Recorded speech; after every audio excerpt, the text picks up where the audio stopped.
Welcome everyone to today's Power Up. Today we're going to be discussing something a little bit differently, and we're going to be going over some fun ways to social distance as a community. So obviously right now we're all changing very rapidly. COVID-19 has canceled a lot of our programs. So how do we take programs and still offer them in a digital manner? And that's what we're going to be covering today. So normally you are speaking with Jen about some really awesome parts of the software on these power-ups, and today is going to be more of a think tank. So I want to hear ideas from you guys. But before we do that, I want to introduce myself. My name is Tom. I'm the newest customer success manager here at RecDesk, and I came to RecDesk because I want to help you guys engage with your community. And I do have a degree and background in recreation. I graduated from Winona State University with a recreation and tourism degree, where I went and worked for Three Rivers Park District for about 10 years as their lead recreation instructor, and I worked with a really great small team. During that time, our very first summer, we had 46 kids come through our summer camp, which doesn't seem like a lot, but to us, that was a huge accomplishment. And 4 years later, we were having over 2,000 kids come through our summer camp every year. So I know exactly what it's like to be in a lot of your shoes, where you're going through the struggles of growing, changing, and adopting to offer new programs and keep your community engaged. After the Park District, I went and I worked actually abroad in New Zealand with the Department of Conservation, learning how to build programs for tourists and different cultures as well. So how do you take what you learn and implement it in other cultures to get people involved? So today, I want to hear from you, and I want to hear what ideas you have. And feel free at any point in the chat to drop ideas, what you're thinking, what you like, resources that I might not be going over. So that way everybody can see these resources, okay? Because really, today's goal is to build and offer programs that keep your community members engaged while social distancing, okay? So today's agenda. First, I kind of wanted to start with going over some resources that you might have in your community that you can reach out to help build these programs. After that, we're going to go through a creative process and go over some program ideas. You can see how I came up with programs for digital learning. Okay. After that, we're going to talk about spring sports and how do you offer spring sports via conferencing tools like Zoom, what we're using today, or GoToMeeting or Facebook. So we'll talk about those tools later on. And again, at the very end, we're going to share your ideas. So feel free to drop anything in the chat as we go through, and we can address that later on. And I want to make sure that everyone else is getting these resources. Okay. So as you probably know, with COVID-19 canceling a lot of our programs, our communities have really come together and they've made the best of the situation. Walking on the trails, going through the parks, you've seen rocks like the one that you see on the screen, not matter, those that say you matter, painted, just bring a smile to our face. Also, when you walk around, you probably see sidewalk chalk or paint in that cases.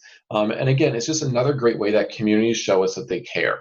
But does that meet the needs of our communities? What essentials do we need to be providing to our community long term? And that's something that everyone's going to need to identify on your own.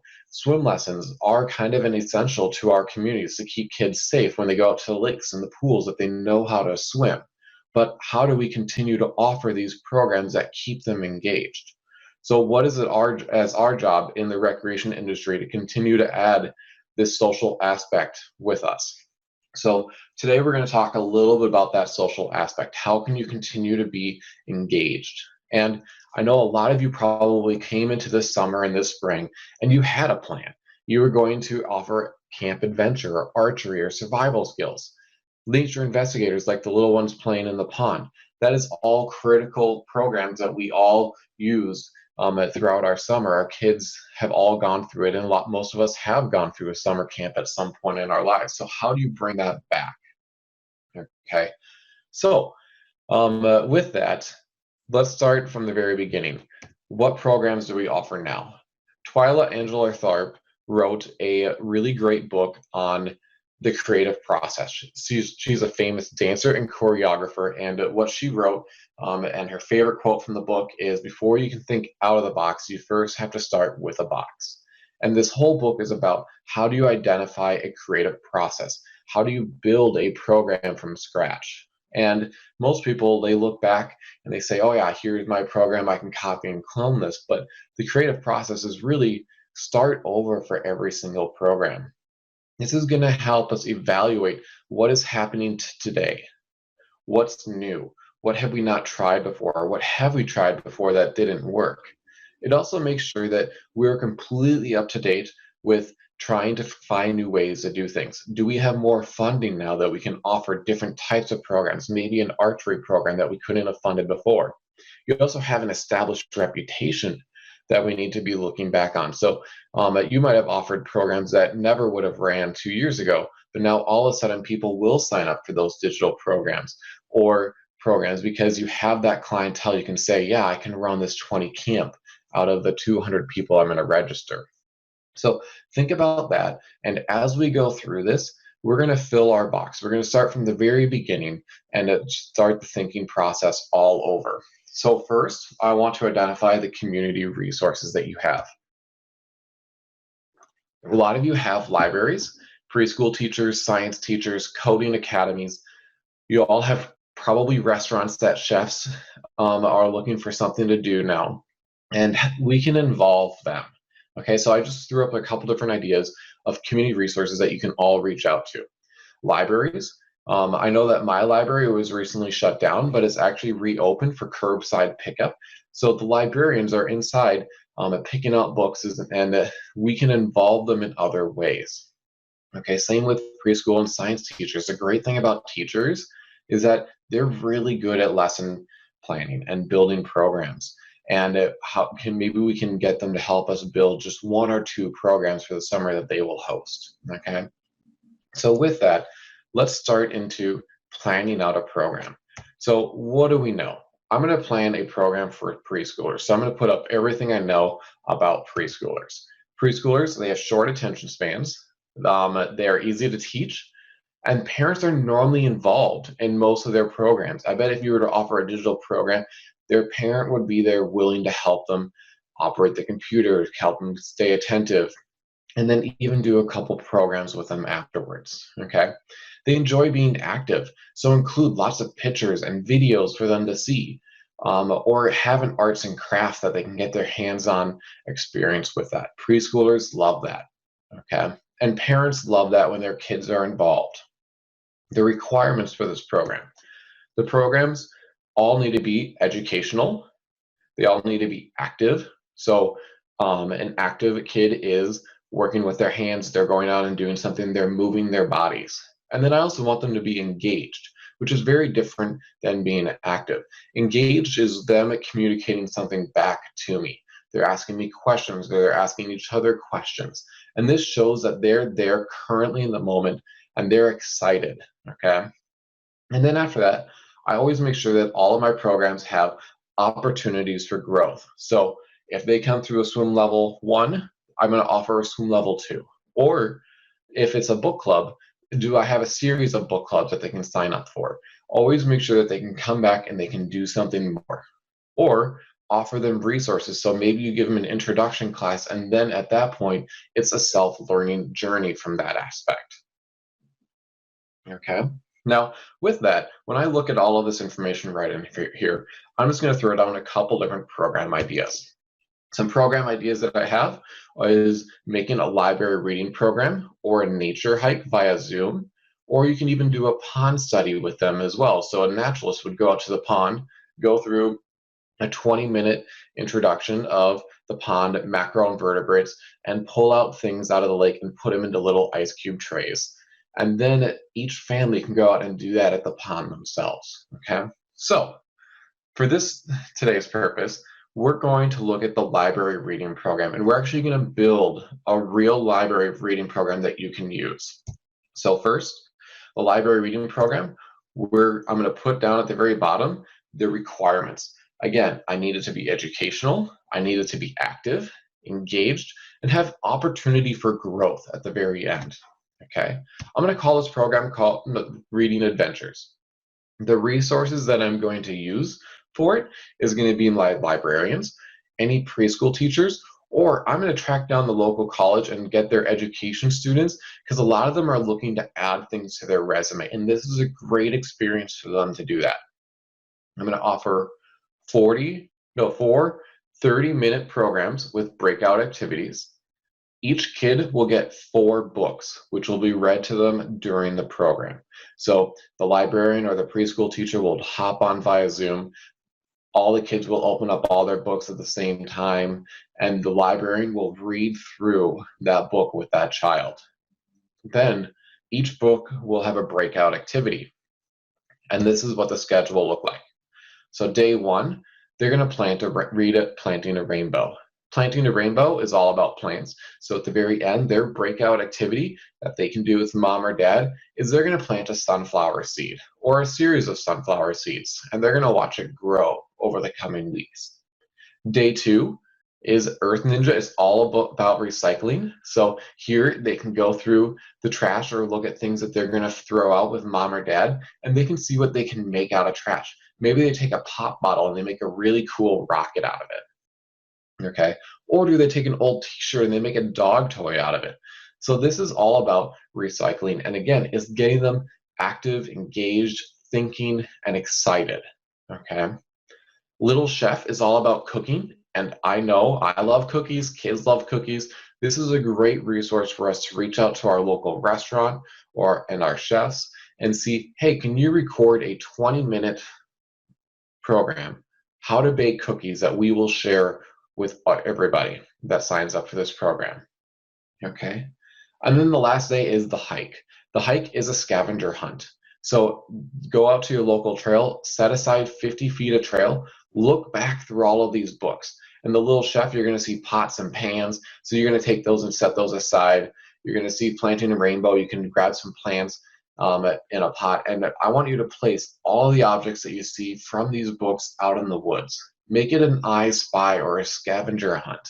Okay, so now this kid is going to go out to the park.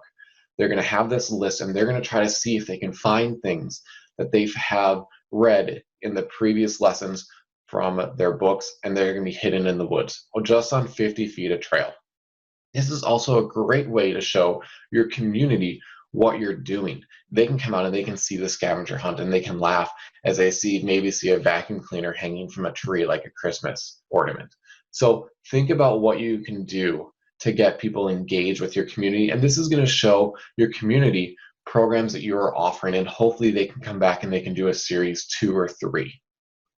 Okay, so with all of that, now we have our reading adventures. So join us for reading adventures, where each week staff from the local library will read to your child with a series of books via Zoom. After each book, your child will have a fun activity for you to do with them, or you can invite over the neighborhood kids. Upon signing up, please swing by the library to pick up a set of books and activities for your son or daughter. So that is just one real quick program that you can offer that can be all digital. And the great thing is if you reopen, you can offer this at the library itself. It doesn't have to be a remote program. So what we're going to do is we're going to go through another example. And another example is we're going to look at just a little bit older kids. Okay? And older kids, they have a longer attention span. Learning is no longer cool, though, but they do like to learn, even though they will never admit it, and you can trick them easily into it. They can sit down and work on a project for a long period of time, and a lot of them enjoy being active. And that's great, because now they can work with others, and they like science experiments. Okay, so this is where we can set them up for hours worth of fun, and they don't necessarily need mom or dad there with them for guidance along the entire process. Again, the requirements are the same. So I need them to be educational, active, engaged, and have opportunities for growth. So some of the quick program ideas that I had here was building a rocket or building a catapult. You can also offer fishing adventures or cooking classes, or you can even get them outside and they can build a survival shelter. So with that, let's look at a science-based program that we can build for them. One, I'm going to put again my requirements at the bottom. It needs to be educational, active, engaged, and have opportunities for growth. So you're starting to see this creative process that every time that I go through creating a program, I go through the exact same steps. I'm filling my box with what I know before I just dive into planning out a program. Now, building my catapult camp, the resources I have, science teachers, engineers, or again, students from the local college. I'm going to offer 6 30-minute programs with breakout activities, and each kid will get a basic set of materials to build a catapult with mom or dad. And here is a schedule for it. So day 1, they're going to learn about the history and why catapults work. Day 2, they'll actually build a mini catapult and they can fire at cups. So whether it's marshmallows or dog treats or things like that, we're getting them active and involved. They're going to have fun with a little mini model. They're going to get really excited. They want to build their large model. We do that day 3. They come in, we give them the blueprints, we walk through how to build it. Then day 4, they can test it. So if they attach feathers to the ball, will that ball fly farther? Will it have more wind resistance and not fly as far? How can they make it so that their catapult launches the farthest? How can they make it have the best accuracy? So day 5, they're going to be talking about refining their design. How can they make it better? And then the final day, when we can all finally go outside again, or maybe you can social distance at a football field, you can spread out along the field, and you can have a firing competition. Who can fire the farthest? Who can most accurately hit a target? You can fire watermelons, cantaloupes, or apples. Kids love that stuff. And this is a great way to, again, get them outside in a safe manner and having fun. Okay, so with that, now we have our Build a Catapult camp. Need to get the kids away from those pesky screens, sign them up for Catapult Camp, where they'll meet weekly to learn about the physics and history of catapults as they build one at home. This class is designed to grow and challenge the mind in a fun, hands-on environment. In the end, we will all meet at a local park and have various challenges. So that is building a catapult. Going back into some other science-based programs, we had that space camp. So is your child looking for a summer camp that is out of this world? Sign up for our digital camp that will have an action-packed science-based activities like learning about gravity, building a space base out of Legos, and ending with a real rocket. Okay. Our local teachers are working hard to put this fun back into summer. So here they'll actually build a little mini rocket that could either launch via those little mini engine rockets, or they could be one of those baking soda and vinegar rockets. So here's something that they could, again, they can test. Do they add bigger fins? Does it make it more accurate? Does it have more wind drag? This is where you're going to get them active and thinking for hours throughout the summer. And the best part is they're not doing it behind a screen. Okay, so those are our kids. How do we offer programs to older adults? Well, 1, we can have a book club via phone call. We all know that seniors are some of the most vulnerable people in our society right now. They have not a lot of opportunities to get outside. So how do we bring them and have that active communication with them? Well, books are a great opportunity to take you on a worldly adventure without leaving your home, which is something we need now more than ever. Our local library will host a book club and allow you to call in from the safety of your home. So during this Zoom call, you guys all signed in and you're probably able to see my screen. You are able to sign in, call in just with a phone number. You'll be given an access code, and we don't do a screen sharing session, and then anybody can call in, whether they're in a nursing home or at home and they don't have a computer. They can call in on a weekly basis. We can have an open discussion about books with each other. Again, another great way to get seniors involved. Another one is nature hike via Zoom. So ever wonder what's living in your backyard? Join our naturalists as they go on a live video hike at Lakefront Park. You'll be able to ask them questions about what they see and learn some really cool facts about your local park. So here, you're going to pick up your Zoom, you're going to sign in via your phone, you're going to share your front webcam, and you're going to walk around in the woods, and you're going to see what people are posting. You're going to get down close to that mushroom and tell them what type it is, and it just really have an interactive experience with your community. Okay, so with that, we also have to offer programs for the entire family, and one of them is a drive-in movie. Hey, the 1950s called to remind us that drive-in movies are still on fleek. Bring your family out for a night of fun while remaining safely in your vehicle. Just tune in, sit back, and enjoy. Woodfire pizza is even included from Willie McCoy's. Order what kind of pizza you would like on the registration form. So here we have the ability to get people out of the home in a safe environment where they're going to be in their cars, and we're getting a local restaurant involved to be able to have wood-fire pizzas. We're bringing some business to our community, and this is going to be great because people can come and go as they need to, and that they're safely in their vehicles. So those are some of the program ideas that I wanted to share with you today. Spring sports related, let's talk about that for a little bit. So spring sports, how do you offer spring sports now? Well, there's a lot of web conferencing tools out there. Zoom, GoToMeeting, Google Hangouts, Facebook. Jen, who's also on the call, she's another customer success manager here. She says that Facebook is a really great way where you can have private groups set up so that way parents can join in this private group and they can all do a Facebook Hangout basically. And then the only people on that Facebook account can sign in. So like today, we could set it up so that way you can all sign in, and you would strategically place cameras around the field. Ask to borrow some of the players' phones and have them sign in on a Zoom and share their camera. You're going to place them all over the field. Parents will then be able to sign in and they can watch the game from all angles. And since there's going to be multiple cameras, they can pick on different cameras that will be full screen, and they can zoom in, and maybe their kid is on first base and they want to be closer to first base, or if they want to go out to third base or the pitcher's mound. Okay. With this, it's really simple. All you need is phones, which a lot of your players already have.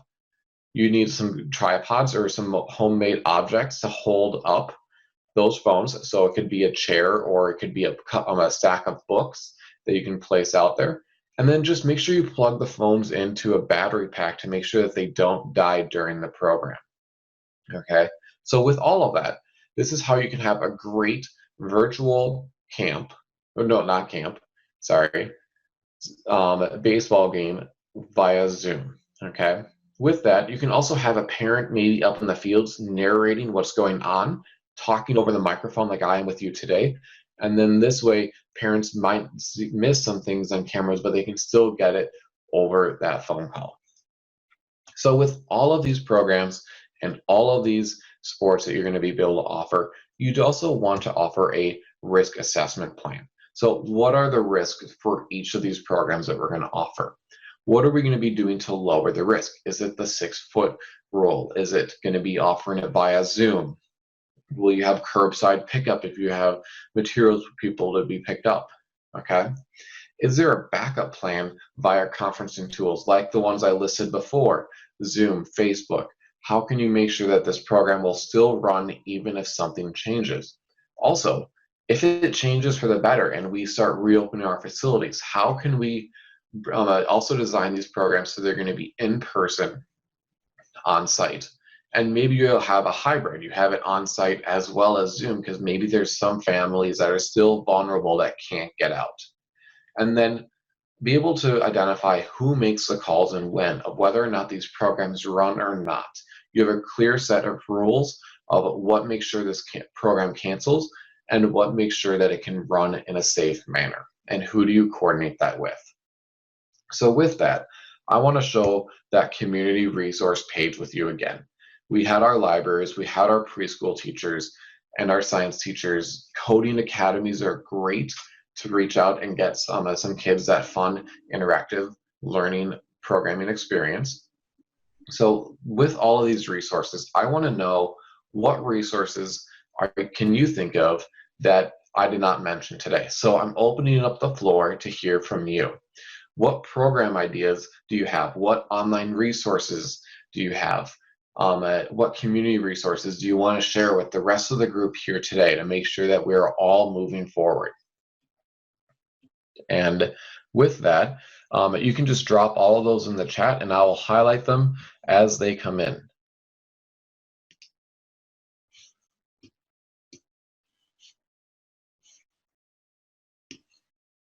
And actually, Jen, I am not able to see the chat. Are you able to see it? I am, and it doesn't look like anyone's typed anything into the chat box. Does anyone? Oh, hang on, we do have something. So, somebody said that the Parent-Teacher Association through public schools would be a good resource. Yeah. The NRPA, by the way, they're doing a web conferencing tomorrow to talk about, I believe, pools. And they're going to be coming out with some national recommendations on how to offer swim lessons. So I do recommend tuning into them and see what they release tomorrow as well. Because I'm sure we have a lot of people that are calling in and they probably want to know what are they doing with swim lessons.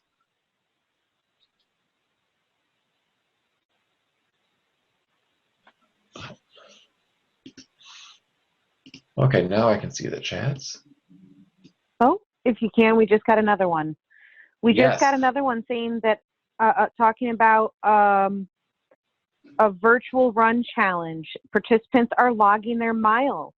Hey, Tom, do you think that would be a good point to lead in to show Yeah. Cherry? Yep. So, all right. Cherry so Court. what I'm going to do is, are you guys still able to see my screen? And you can see me going into RecDesk right now? Yep, I can see you moving. I'm the only one who can talk right now. I muted everybody else. Sorry, everyone. Okay. So, Jen and I worked last week on a virtual Fitbit or step challenge. So right here you can see my demo site, and we have right here a graph of what is going on, and it has day 1 and day 2. Here are my teams that I have going on, and we created a camp. So sign up for our free ultimate walking challenge by clicking here, and they come out here and they can see this walking camp. Okay. And it's going to be a great way to get families involved, community. You can do it based on age, and people, they come up and they sign up for this free camp. Okay. Once they sign up for it, they can come back here and they can enter in their steps every single day. So by entering in their step right here, they are taken to this form. Oh, sorry about this. It is no longer up to date. There we go. So now I'm going to restore it, and it's going to ask for that person's first, last name, and then their email address, and they're going to enter in the date. So if I was to enter in Jen, actually, no, so they would enter in, sorry, this is not live right now. They'd enter in their first, last name, their email address. They'd enter in their dates for which they're entering their steps. They'd enter in their number of steps, and then they'd take a picture of that device. So whether it's their Fitbit or it's this phone that's tracking that, once they edit and enter that, it would automatically come into the responses. Excel would format all of that, and it would automatically display the results right here. So live, people can come in every single day, enter their steps. They can see what teams they are part of. And with that, if I was to come in here and look at my sheet right here, you can see that this Google Sheet is recording all of this. So here's everybody that's filled out this form. Here's the date of when they're entering it, the number of steps that they've taken, and I'm able to assign based on my participant roster. I'm part of the What Am I Doing Here team. Megan is the blue team, and here is all the team results. So now it automatically filters it based on what team you assign them in this roster. So this is just another really cool way to get people interacted, active, and you're doing it for free online. Okay. So if you're interested in this, let us know and we can talk about this. with you, and we can have another training of how you would set this up.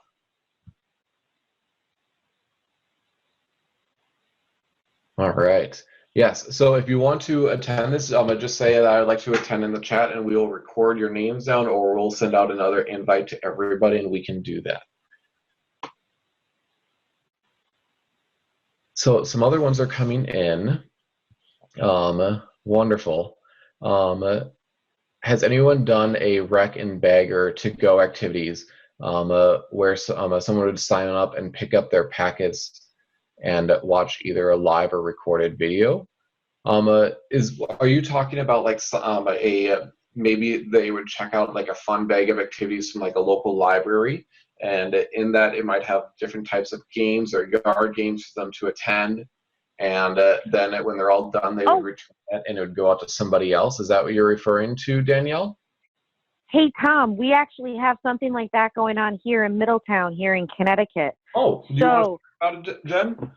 Yeah, so our rec department isn't running this, but we actually have a bunch of game shops and the children toy stores and places like that. And what they're doing through their resources, and I think it would be great if you guys have some small local places to be able to help get them more business for stuff like this, is they're selling activities online so that you can go in and pick up kits like a Lego kit and to be able to build something. Or for those who do D&D, Dungeons and Dragons, or any other interactive games, what they're doing is they're not only handing out these games, but they're also listing meeting rooms where you can interact and play with other people. And I know I'm going to get made fun of for this, but I'm going to actually be doing one myself later where they're actually doing Mahjong live, and we all have our own Mahjong kits, and we're going to try to play that in a Zoom meeting later and be able to see if that would work. But it should also work for anybody who plays card games or things of that nature. And for art programs, I do also have a few teacher friends who are putting together art kits for their special needs class. Now, please mind that example. They are special need teachers. So they're actually putting together recycled products like toilet paper rolls and paper towel rolls that many of us will save throughout the year for them to use in the classroom for art projects. And they're dropping off kits at their kids' houses so that the kids can, build castles or create dragons or do planes, stuff like that, where they can build with all those recycled items. That is neat. Hey, if anyone knows of any programs like this that are going on that you would like to share with everybody or highlight, if you can post those or share them with us on Facebook, and I'll give you the link on the next slide shortly. We like to highlight a lot of these programs that our people are doing on our Facebook page, so you can come back and you can check later after today. Just log back, see what's going on Facebook, and we will highlight a lot of what you are doing to help drive business to your community as well. So that, I love that idea. That is a fantastic idea. Another program that I did see come through was a library program where you would go out to a trail and you would have the ability to sit down, you would read a poster of a book, and then you would walk another 50 feet and you would have another poster of the next page of the book. So that way, at the when you're all done, you might have walked 1 or 2 kilometers, not a mile, because sometimes there's a preschooler there, but you can get them out and having fun, and they would sit down and they'd read posters. And you don't have to necessarily sign up, but it's a great way to get your community involved.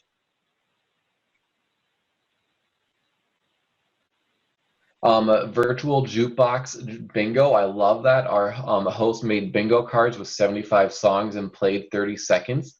That is great. Maybe that's something that you can offer via Zoom as well, so you can get multiple people on. That is a great way to also get seniors involved, is to maybe have a bingo where you guys can drop off bingo cards to a bunch of nursing homes and they can all call in together and play bingo.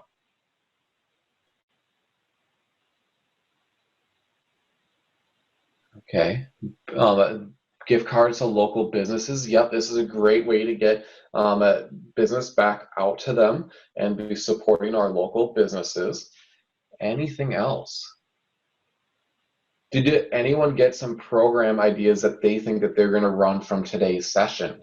If so, maybe like what was your favorite program you saw here today, or idea that you're going to be able to walk away with? The step tracking idea. That's a good one. Oh, I have some more that are going on in Connecticut, and some of you I see are from Connecticut, so I may be getting ideas from you because I might know school teachers in your area. So please mind me if I'm repeating these. But some of my, again, I'm going through and I'm actually following my friends who are school teachers. Some of them, to get their older students involved, is what they're doing is they're actually tracking volunteer hours for their high school students and having them go around with garbage bags and cleaning up areas, especially during this time period where, yes, there are people out, but there's less people out. It's easier for them to do the cleanup, and they're giving them credit for their certain classes as extra volunteer credit for every bag that they clean up. Some places are also doing vacant lot cleanup. Tom, I know me and you have talked about how cool some of those projects have been in places like Chicago. Obviously not to that extreme. We're not going to give everyone those ideas. Yep. Yeah, those are all great ways to get people outside and being active. Yep, the catapult camp, that's a neat one. There's a lot of them that I've been trying to figure out over the last couple of weeks of what can you guys offer, and I'm glad that you were all here and you're enjoying this as well with us today. Did anyone have any questions about anything else? Oh yeah, the drive-in movies. How do they hear? Reach out to maybe a local radio station and see if they would be able to offer equipment. I know that there is some really great short range where you can plug basically audio into this little transmitter, and you would just have everyone tune into a very specific radio station, like 93.1. That's not being used, and it can be able to broadcast it for maybe 400 or 500 feet. And then anyone there that has a car, they just tune into that radio station. You just want to make sure that you get one that can broadcast far enough. And a lot of your radio stations might already have that equipment, or you can easily purchase it or maybe even rent it online. Okay, so otherwise, Bluetooth speakers, some places, I know I have a place near me when people sign up, that everyone gets a Bluetooth speaker that they put into their car, and they have, again, special equipment that runs that. So reach out to see if anyone has this equipment, okay? Or if you were to play it through Zoom, the audio at least, maybe you can have, if there's people's speakers in their car, be able to play that. That is a little bit more limited to people who have the technology in their car to be able to do that, though. So that is a limiting factor. Yeah, the interactive nature hike, I like that one. Your naturalists are probably already out doing a lot of different hikes. I've been seeing a lot of Facebook posts from Three Rivers Park District about their staff doing how to slackline or things like that, but none of them have offered a live event through Facebook, and I think that would be really cool to be doing. Is there a good app that you can use to track different plants, trees, and animals? There are. I know that I believe it's Android. When you ask what plant is this, and if you take a picture of it, it can tell you. There's a lot of great free plant apps out there that typically it'll tell you what the name of like 5 different plants are when you take a picture of it, and then it'll tell you. But what I would recommend actually is to involve your Facebook page on this. Take a picture of a plant, post it on Facebook, and see if your people from your community can answer what it is, okay? And then that way, again, you're getting that interaction between a lot of people. For a game of Clue, interactive in parks. Okay, so there's one that has, someone has an idea for a game of Clue, interactive in the park, where crime was the murder of the virus, and I think we need to do something less violent. I love that. Like something from the park that is stolen that we need to help find it. Yes. make it a mystery within the camp where you can have maybe a scavenger hunt that's going to lead them through a series of clues. I love that idea. That is great. If anyone's running anything like that, be sure to share that with us. Medallion hunts are also really popular right now as well, and that's a great way to maybe, I saw someone chat about local gift cards that they're giving out. That's a great way that can be a prize. Maybe it's a $5 gift card to everybody that can find the medallion, and it's just something that everybody can get. Maybe if you have a museum as well, you can do a virtual tour at the museum, or even get them involved with talking about some history going on within your parks. Oh yeah, make sure if you show a movie that you have the license to show it. Yes, that is very important to do that.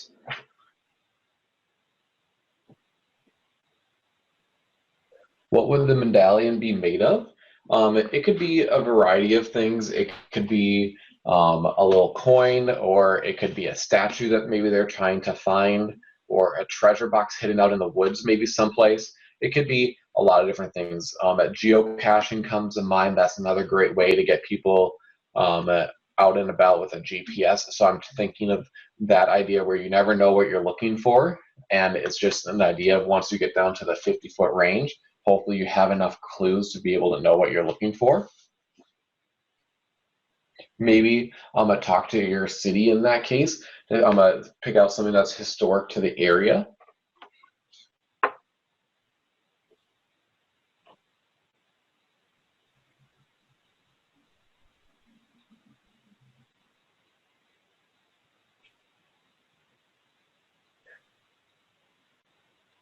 We have shared a lot of ideas on RecDesk on the Facebook page. So to get to that page, I'll throw that up on the very last screen. But make sure you share your ideas again with us on Facebook, and you can also message us as well, and we will post them onto our Facebook wall as well for everyone else to see. So with that, did anyone else have anything else that they wanted to talk about or discuss, or ideas? Oh, Connie wrote, we're doing a golden rock hunt. We are posting clues on Facebook, and it has been really popular. Thank you, Connie. That is another great idea. Now, what is the golden rock hunt? What are they looking for?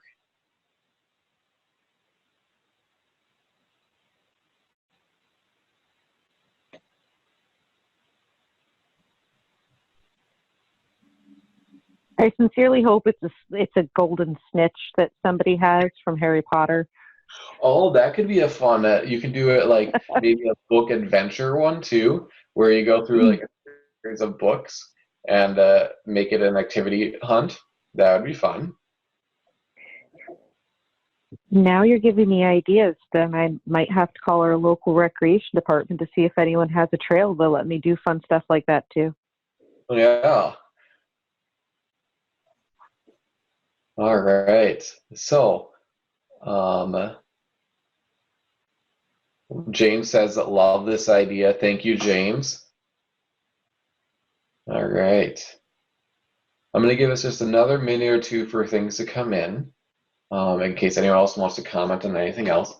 Connie said, I just posted it to the RecDesk site, so make sure, oh no, Sherry said that Connie and I just posted it. So go check out our Facebook page for that golden rock idea.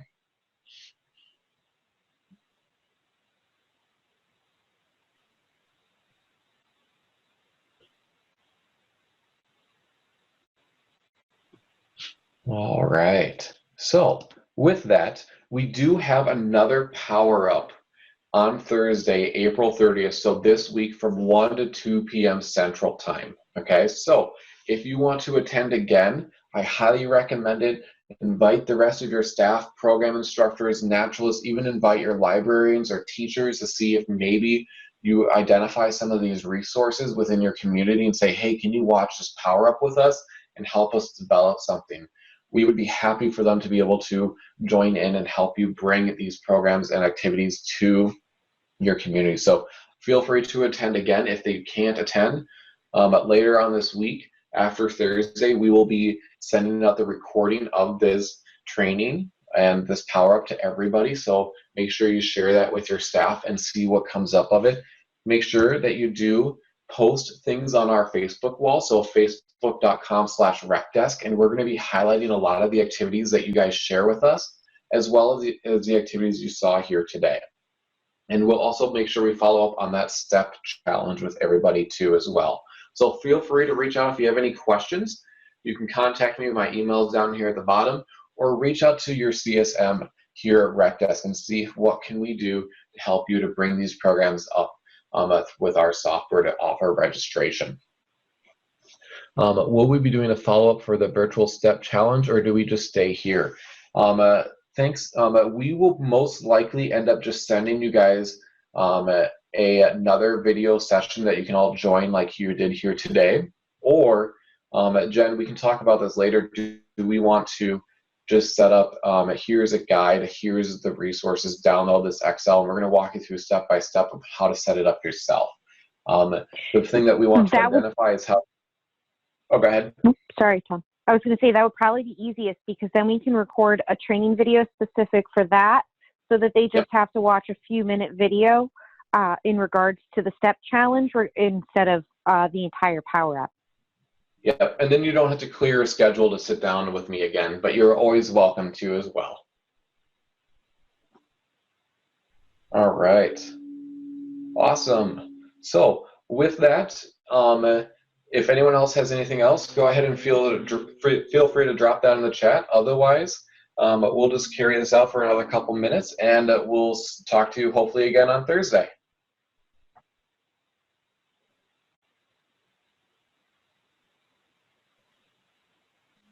Will you send that to everyone that signed up for this webinar? Yes, we will send that to everyone that signed up for this webinar. I'm getting a ton of thank yous. You're welcome, everybody. It's been great to have you here today. All right. With that, thank you, everybody. And we will chat with you soon, and let us know if you have any questions. Enjoy the rest of your day. Those are currently my fire alarms going off, which they've been going off all night. So I'm going to go try to shut those off.